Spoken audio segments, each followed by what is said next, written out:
और जिन समाज ने बीजेपी के खिलाफ जाके उनको वोट दिया, बीजेपी आज उसको पनिशमेंट देना चाह रहा है कि आपने हमारे खिलाफ वोट किया, हम आरक्षण में वर्गीकरण करके आपको पनिशमेंट करेंगे। क्योंकि रिजर्वेशन का बैकलॉग आपको हर जगह दिखता है। में नॉट फाउंड सूटेबल एक तरह का लाया गया जो सीट कन्वर्ट करके जनरल अपर कास्ट को दिया जाता है।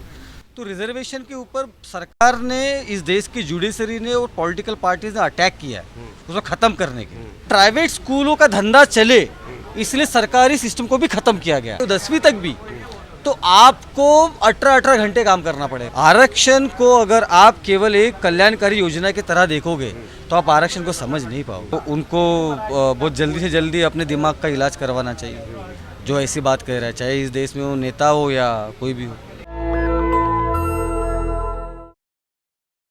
नमस्कार, आप देख रहे हैं नेशनल दस्तक। मैं हूं रंजय कुमार। हमारे साथ आज बातचीत करने के लिए मौजूद हैं राहुल सोनपिंपले, जो कि जेएनयू से पीएचडी स्कॉलर हैं और अखिल भारतीय अनुसूचित जाति संघ के अध्यक्ष भी हैं।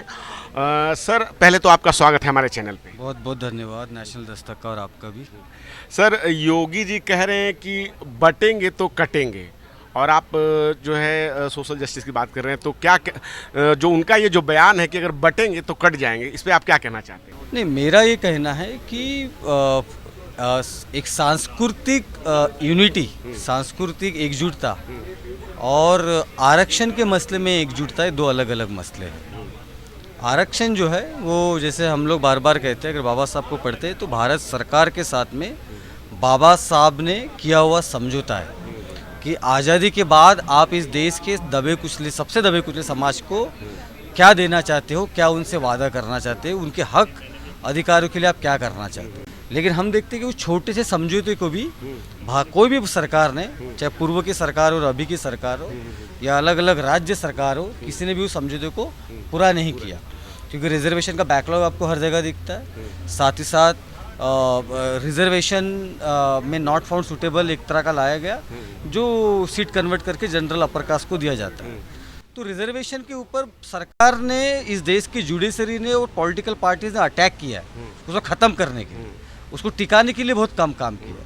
टिकाया इस देश के शेड्यूल कास्ट अम्बेडकराइट लोगों ने है, जिसने उसके लिए सड़कों पे आंदोलन किया। अब सवाल ये है कि जब सब डिवीज़न की बात आ गई आरक्षण में, सवाल है कि जहाँ पर ये हुआ था, पंजाब में हुआ, बिहार में हुआ, उसके परिणाम क्या हुआ। पंजाब में हमको कोई बदलाव नहीं दिखता है। तो जिनके नाम पर आपने बदलाव किया वो कम्युनिटी आज भी हाशिए पर खड़ी है। क्योंकि ये जो सब डिवीज़न की जो बात है, ये राजनीति का हिस्सा रहा हुआ है, खास करके ऊंची जाति और जो non schedule caste political parties के जो लोग हैं, उन्होंने हमेशा राजनीति के लिए इस्तेमाल किया। आज जब कोर्ट ने इसके ऊपर जजमेंट दिया हुआ है तो हम कोर्ट को ये पूछना चाहते हैं कि जो पूर्व में, जो पास्ट में इसके ऊपर एक्सपेरिमेंट हो चुके हैं, उस एक्सपेरिमेंट के आप नतीजे अगर देखते तो मेरे ख्याल से इस जजमेंट के ऊपर आप और ज़्यादा रिफ्लेक्टिव जजमेंट दे पाते। हमारा ये मानना है कि कोई भी सब डिवीज़न तब तक काम में नहीं आएगा जब तक आप किसी भी कौम को, शेड्यूल कास्ट में किसी भी कौम को आरक्षण लेने के तत्पर नहीं बना देते। जैसे मैं महाराष्ट्र से आता हूँ, ऐसे बहुत सारी शेड्यूल कास्ट जातियाँ हैं जो, आप छोड़ दीजिएगा एजुकेशन, वो अपना जीवन ही जो है मांग के करती है। इस छोटी छोटी शेड्यूल कास्ट कम्युनिटी है, क्योंकि उनको जाति के स्ट्रक्चर में कभी इस बात की अनुमति नहीं दी गई कि वो जो काम कर रहे हैं उसको उनके बदले में पैसा मिलेगा। तो उनको मिलेगा क्या? बचा हुआ अनाज, बचा हुआ खाना। और आज भी ये प्रथा बहुत जगह पे चल रही है। आज भी मेजोरिटी, मोर देन, यानी भारत का 70% से ज़्यादा शेड्यूल कास्ट जो है जिनके पास ज़मीन नहीं है। तो भारत सरकार या इस देश की अदालतें, जिनके पास, जिन दलितों के पास ज़मीन नहीं है, क्या उनको ज़मीन दिया जाए, इसका उन्होंने इसके ऊपर कोई जिक्र नहीं किया। तो जब आप एजुकेशन लोगे, खास करके जब आप अपना बेसिक एजुकेशन पूरा करोगे, तो आप नौकरियों में और हायर एजुकेशन में आरक्षण ले पाओगे। जब आपने पूरे एक बड़े शेड्यूल का समाज को एजुकेशन के बाहर ही रख दिया, तो उनको ऊपर आने के लिए आपको उनके लिए स्पेशल इंस्टीट्यूशन बनाने पड़ेंगे। जैसे अगर आप ये कहते हो कि वाल्मीकि समाज पीछे रह गया, तो मैं कहता हूँ कि देश के अलग अलग जगहों पे वाल्मीकि समाज के लिए फर्स्ट क्लास लेवल के कॉलेजेस, यूनिवर्सिटी बनानी पड़ेगी, जहाँ पर केवल वही पढ़े और उनका उत्थान करूँगा। तो क्या आप नहीं मानते कि सरकार ने जो शिक्षा का जो प्रबंध किया है सरकारी योजनाओं के थ्रू, जो सरकारी विद्यालय है, सरकारी कॉलेज है, क्या वो सभी के लिए नहीं है? क्या अनुसूचित जाति के लिए नहीं है? क्या उसमें वो नहीं जा रहे हैं? मैं आपको ये कहने की कोशिश कर रहा हूँ, अगर आपके दिल्ली में यहाँ पे झुग्गी है और उधर एक साउथ एक्स है या फिर बड़ा कोई कॉलोनी है, अगर वहाँ पे उधर एक बच्चा पैदा इधर एक बच्चा पैदा हुआ, मैं आपको लिख के दे सकता हूँ कि जो बच्चा सरकारी स्कूल में जा रहा है और जो प्राइवेट, दिल्ली का तो फिर भी सरकारी स्कूल फिर भी अच्छा है, लेकिन अगर मैं मेरे शहर की बात करूँ तो मैं आपको बता सकता हूँ कि जो बच्चा सरकारी स्कूल में जा रहा है वो कई प्लेट धोने वाला भविष्य में, और जो प्राइवेट स्कूल में जा रहा है उसका भविष्य का कुछ है। क्यों? क्योंकि सरकारी स्कूलों की शिक्षा इतनी खराब हो चुकी है कि वहाँ पे ना टीचर अवेलेबल है, ना वहाँ रिसोर्सेस अवेलेबल है, और क्योंकि प्राइवेट स्कूलों का धंधा चले इसलिए सरकारी सिस्टम को भी ख़त्म किया गया। और महाराष्ट्र का जहाँ से मैं आता हूँ सबसे बड़ा एग्जाम्पल है, जहाँ पे सरकारी स्कूलें ख़त्म कर दी गई है और प्राइवेटाइजेशन लाया गया। तो आप अपने बच्चों को आप इंजीनियर डॉक्टर बनाना छोड़ दीजिए, अगर आपने अपने बच्चों को अच्छी शिक्षा देनी है तो प्राइवेट में देनी पड़ेगी, और प्राइवेट में अगर आपको अच्छी शिक्षा देना चाहते हो 10वीं तक भी, तो आपको 18 घंटे काम करना पड़ेगा। उनको क्या जवाब देना चाहेंगे जो डीएम, जो जिला कलेक्टर जो होते हैं, जब वो अपने बच्चों को सरकारी स्कूल में पढ़ाते हैं? आपने कई बार ये खबर सुनी होगी, पेपर में आता है। कुछ बातें कैसी है, कुछ बातें केवल कहने के लिए की जाती है ना, कि एक आधी कोई स्कूल में आप किसी एक व्यक्ति ने डाल दिया, आप डेटा निकालिए कितने कलेक्टर अपने बच्चों को सरकारी स्कूल में पढ़ाते हैं। और सरकारी स्कूलों में भी उन स्कूलों में जहाँ पर एक रिक्शे वाले का बच्चा जाता है, जहाँ पर एक मजदूर का बच्चा जाता है, वो सरकारी स्कूल में पढ़ाते, ऐसे सरकारी स्कूल में पढ़ाते। मुझे दिखा दीजिए कौन सा कलेक्टर, मेरे बस्ती के बगल में एक स्कूल है सरकारी जहाँ पे पानी भर जाता है बरसात में, वो सरकारी स्कूल में कलेक्टर का बच्चा डीएम का बच्चा पढ़ेगा? क्या बात कर रहे हो आप?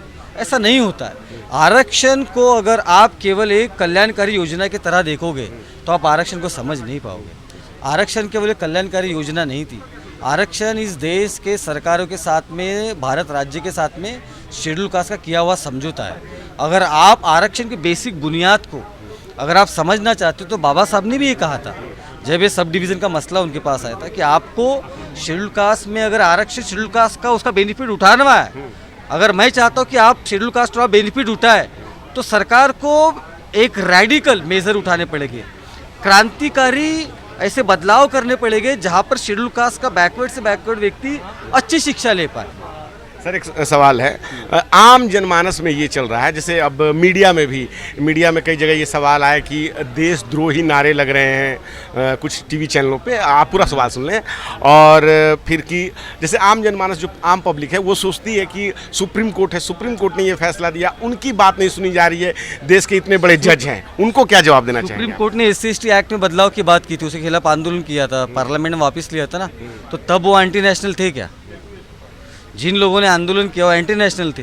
वो गांव का किसान मजदूर वो जो दलित सड़कों पे आया था वो क्या एंटी नेशनल था? ये सब बातें ढकोसले, ये बातें मुझे पता नहीं कौन कह रहा है, और कहीं कह रहा है तो उनको बहुत जल्दी से जल्दी अपने दिमाग का इलाज करवाना चाहिए जो ऐसी बात कह रहा है, चाहे इस देश में वो नेता हो या कोई भी हो।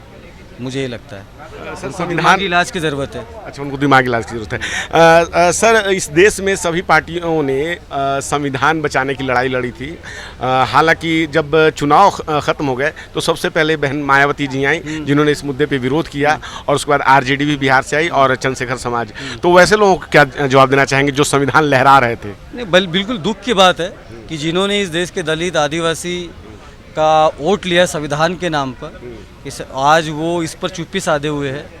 वो आज अपने अपर कास्ट वोट बैंक को बचाने के लिए या किसी मजबूरी में वो इस चीज़ को अगर बोल नहीं रहे तो बड़ी दुख की बात है। उन्होंने बड़े प्रखर रूप से अपनी बात रखनी चाहिए, और जिन समाज ने बीजेपी के खिलाफ जाके उनको वोट दिया, बीजेपी आज उसको पनिशमेंट देना चाह रहा है कि आपने हमारे खिलाफ वोट किया, हम आरक्षण में वर्गीकरण करके आपको पनिशमेंट करेंगे। अगर आप टेक्निकली देखोगे तो जिनको आप कम्युनिटी को बोल रहे हो कि जिन्होंने आरक्षण का फ़ायदा ज़्यादा उठाया, वही कम्युनिटी इस बार बीजेपी के खिलाफ भी खड़ी रही है और जिन्होंने अपोजिशन का साथ दिया हुआ। तो आप समझने वाली बात है कि अगर आप उनके साथ खड़ा नहीं रहना चाहते हो तो फिर आने वाले समय में राजनीति बड़ी मुश्किल होने वाली है। और बहन जी का स्वागत करते हैं, चंद्रशेखर भाई का स्वागत करते हैं, तमाम उन दलित नेताओं का, अम्बेडकराइट पार्टी नेताओं का सबका स्वागत करते हैं जो इसके खिलाफ खड़े, क्योंकि हम भी इसके खिलाफ ही हैं। सर एक आखिरी सवाल, मध्य प्रदेश के मुख्यमंत्री हैं मोहन यादव जी, कल जन्माष्टमी उन्होंने कहा कि अगर इस देश में रहना है तो राम जी कृष्ण जी की जय कहना है। नहीं, वो तो अभी की बात नहीं, पहले से भी कहते आ रहे। मेरे ख्याल से एक CM ने अगर यदि कहा है तो मुझे लगता है कि इस देश में राज्य सरकार के सीएम और एक गली का कार्यकर्ता, इसकी सोच में, इसके बर्ताव में डिफरेंस होना चाहिए। जैसे हम अपने नेताओं को मानते हैं, बाबा साहब हो गए, कांशीराम साहब हो गए, बहन जी हो गई, और तमाम तरह के प्रकाश आंबेडकर जी हो गए, जो हमारे समाज के नेता है। देखिए किस तरीके से मैच्योरली बात करते हैं, देखिए किस तरीके समाज में उठते बैठते, क्या बात करते, क्या संदेश देते। तो हम उम्मीद करते हैं कि बीजेपी से आने वाले सीएम या नेता भी थोड़ा सा मैच्योर हो गए और एक गली के कार्यकर्ता की तरह बात ना करते, एक बड़े नेता की तरह बात करेंगे। तो चलिए, धन्यवाद सर आपका। धन्यवाद। तो आपने सुना राहुल सोनपिंपले जी को, जो कि महाराष्ट्र से हैं और अखिल भारतीय अनुसूचित जाति संघ के अध्यक्ष भी हैं। तो जिस तरह से इन्होंने अपनी राय रखी, क्या है आपकी राय इस पूरी बातचीत पे, आप अपनी राय हमें ज़रूर बताएं। मैं रंजय कुमार, कैमरामैन आशीष के साथ, नेशनल दस्तक। धन्यवाद।